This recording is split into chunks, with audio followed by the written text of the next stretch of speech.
Welcome to Luca is a Billionaire, where the only thing I invest in is your answers. Gather materials before you start making the penguin model today. Prepare air-dry clay for a 6-inch tall penguin body and a 3-5-inch base. Use 1/4 cup white paint, 1/4 cup black paint, and 1 tablespoon glue for finishing. Have sculpting tools, a rolling pin, a craft knife, and a toothbrush ready. Cover your workspace and keep a damp cloth nearby for smoothing.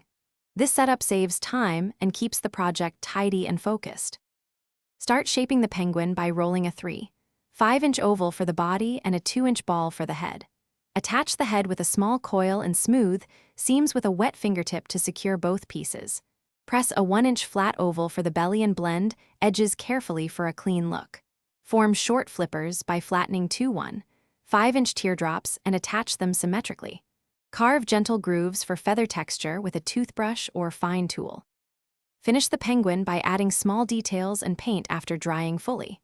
Add eyes with 2 4mm black beads or paint 2 4mm dots for pupils for precise eye placement.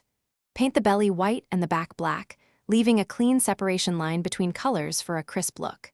Use a thin brush for the beak and feet, applying orange pigment sparingly.